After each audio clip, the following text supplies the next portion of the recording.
Hey everyone, welcome back to part 6 here. We're going to talk about controls and compliance requirements.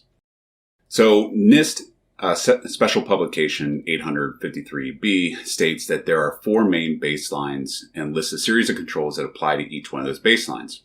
Once the impact of a compromise is determined, the appropriate baseline would be applied. So for instance, if you understood that the compromise of a particular system has low impact to the organization, that is where you would pick the low impact baseline. So the 4 different types of main baselines that exist are the low impact, moderate impact, high impact.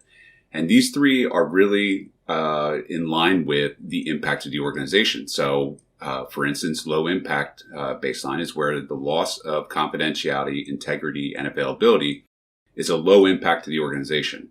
Moderate is where there's a moderate impact, and high impact is where there's a high impact to the organization.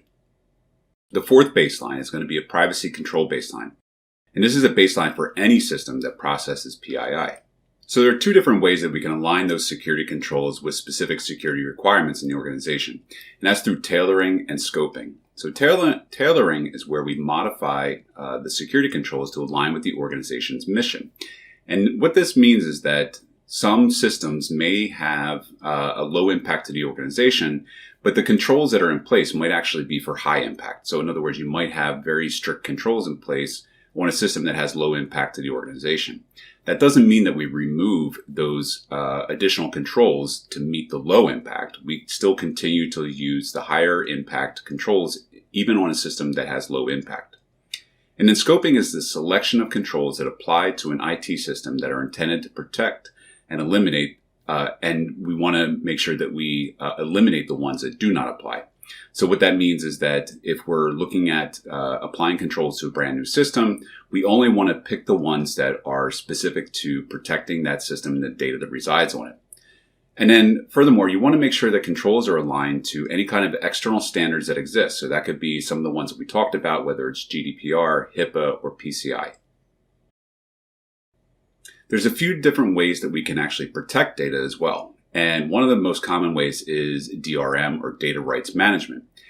And this provides copyright protection to media and prevents unauthorized use, modification, and distribution of that copyrighted material. A few different ways that can occur. There's DRM license, and that is a small file that's included with a TOS, or term of service, and decryption key that allows for that material to actually be viewed or accessed.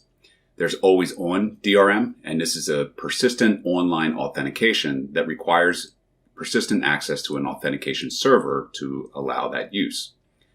The continuous audit trail means that it's going to continuously track the usage of that copyrighted product and ensure that it's in line with the license. That might mean that it's looking to see whether that license is being reused, either geographically or otherwise.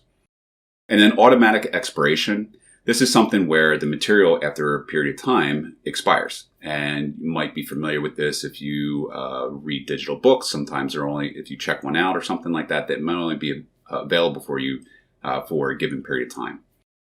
And the whole point behind DRM is that it tries to attempt to limit the illegal distribution, something like piracy. One other way that we protect data here is through a cloud access security broker, and this is more specific to cloud services. A CASB can be located on-prem or in the cloud. It has access to cloud, or any access to cloud resources must go through that CASB. That CASB will then monitor and enforce organization security policies that have been set, and it will provide authentication authorization controls. Really what this does is it protects against something that's called shadow IT, which is where parts of the organization may be able to use cloud services to stand up something in the cloud that may be outside of the policy of the organization. Pseudonymization, that's a fun one to say. So using something like pseudonyms to represent data. This is a method to prevent data from being attributed to an entity. So you think of it as scrambling up or replacing data with something that represents the data but is not actually the data. So you can think of something like using a random number to represent an individual's data in a database. Maybe it's their home address, their name, their first name, their last name, their home address, their phone number. All that might be represented by a single number, like an account number or something like that. but it's a personal ID that is associated with that individual. Another way is tokenization. So this uses a random string of characters to replace other more sensitive information. So you might see credit cards, social security numbers, again, more sensitive information being used or being replaced with a random string of characters to represent that sensitive information. And then anonymization removes the relevant data so that it cannot be used to identify the original subject or the person. And with that, I hope you enjoyed this conversation on data, and I look forward to speaking to you again. Thank you.